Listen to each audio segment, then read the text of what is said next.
It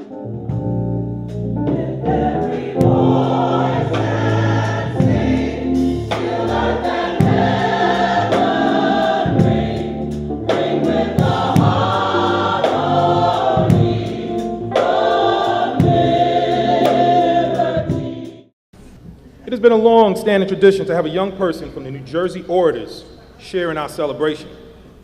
This year we have an exceptional young lady, Elizabeth Williams, who will share an original oratory entitled, "My Life Has Value," a reflection on Dr. Martin Luther King's influence to the civil rights movement.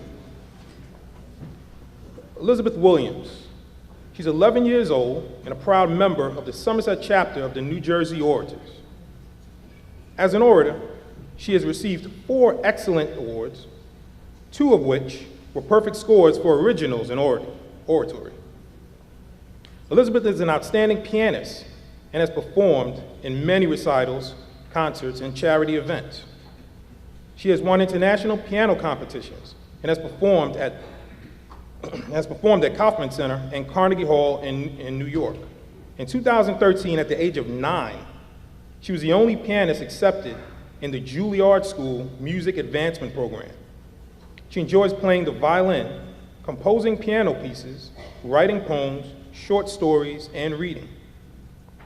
Elizabeth will like to be a neurosurgeon and a composer. She is daughter of 2 very proud parents, Alicia and Dwayne Williams of Somerset. Are the parents here? Stand up. There you go. That's it.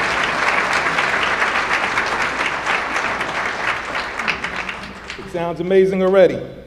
Please welcome Elizabeth Williams.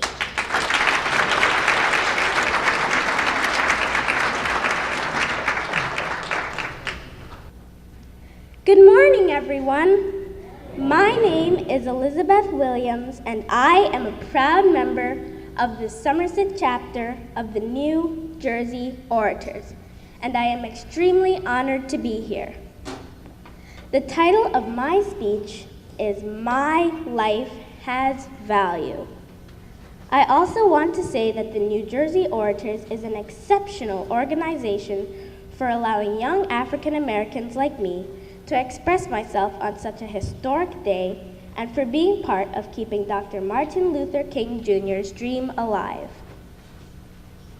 When I was asked to present at this celebration for Dr. King, I felt nervous but excited. Though I have seen documentaries and I have read about Dr. King, I wanted to do more research to have a deeper understanding, not just for this presentation, but for myself.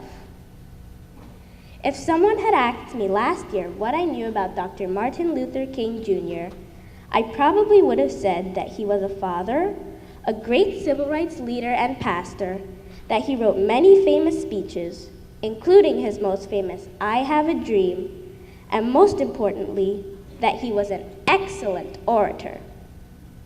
But after I was asked to present, I immediately knew I would have to know a lot more about this exceptional figure in history. Dr. Martin Luther King Jr. was born on January 15, 1929, and was assassinated on April 4, 1968, when he was only 39 years old.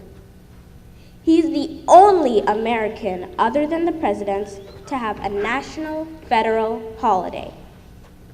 Among his many great accomplishments, he was the youngest recipient of the Nobel Peace Prize in 1964 and was one of the first African Americans to be on the cover of Time magazine.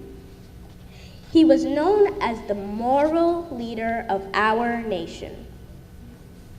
Dr. King gave courage and hope, not just to African Americans, but to an entire nation. When I think of Martin Luther King Jr. Day, I don't think of just one person, but I think of all the people who marched for equality and all the people who made a change. Last week, I saw the movie Selma, and it made me very sad, and I cried. I cried because of all the people who were brutalized and killed just because they were marching peacefully, They had no right to be shot, beaten, hosed, and ripped apart by police dogs.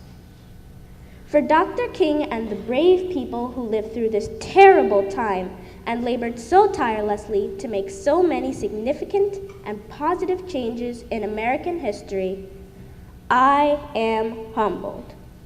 We should all be humbled, so we must honor Dr. King's legacy. We should all know of the horrifying pain that African American men, women, and children from the civil rights movement went through just to be equal, and to have the same rights that white people had effortlessly enjoyed for many years. Not only were African Americans separated from whites, but politically, socially, economically, and academically, African Americans and other minorities were at a disadvantage and were denied basic human rights. Although we can do many things free of our own will today, things were completely different just half a century ago. If we were still in the 1960s, I would never have the right to be speaking so freely in front of an audience like this at such a renowned event. It doesn't mean that we have all reached the promised land. Civil rights is still a work in progress. And so we must be reminded and be grateful to Dr. King and everyone else who marched to make a change, not just in the United States, but in the world. As my title states, my life has value. I want to share with you how I see Dr. Martin Luther King Jr. and the civil rights movement through my eyes as a musician. I see Dr. King as a great composer and conductor of a great historical masterpiece that will be remembered for all time. He has orchestrated a great masterpiece, the civil rights movement, that has forever changed the world. Like a composition, every note has a value. Like in the human race, every human being has a value, and it's the difference in each value that makes the world unique. In order for a composition to be a great masterpiece, we must have different values for the notes. Even a musical rest has value, and we must use its silence as a symbol to remember those who have passed in the struggle. Dr. King has left us with a great moral composition that will forever be heard by the world, that everyone should listen to and follow. Great civil rights leaders like Mahatma Gandhi, Nelson Mandela, and Martin Luther King Jr. should never be forgotten. They are the great composers and conductors of peace, equality, and justice. Our young generation should always be reminded of their great contributions, their gifts that were left to this world that changed the lives of so many people and has improved many nations. But the music does not stop there, and we must continue to listen and learn. Like each note in a great masterpiece, my life has value at this present time. I will learn from the past of the pain and suffering and those who died in the movement for equality and freedom. I will take the value of my life into the future for a better tomorrow. If each one of us can see the value of each other, there is no telling what we will all be worth as human beings, not just in this great country, but in the world. We should not kill our fellow men because of the color of their skin or because they're different. We should learn to respect our fellow human beings and not make a mockery of God's masterpiece. I ask myself, what if Dr. King and all those brave people did not pursue change? What would it be like today? Well, I don't imagine too much, because it was a very dark, miserable, and terrible time for African Americans and many other people in this country. Instead, I will move forward and honor the legacy of Dr. Martin Luther King, Jr., and the life of all human beings. My life has value. Your life has value. Every life in the world has value. And so, in keeping with Dr. Martin Luther King Jr.'s great symphony, we should live in a nation where we will not be judged by the color of our skin, but by the content of our character.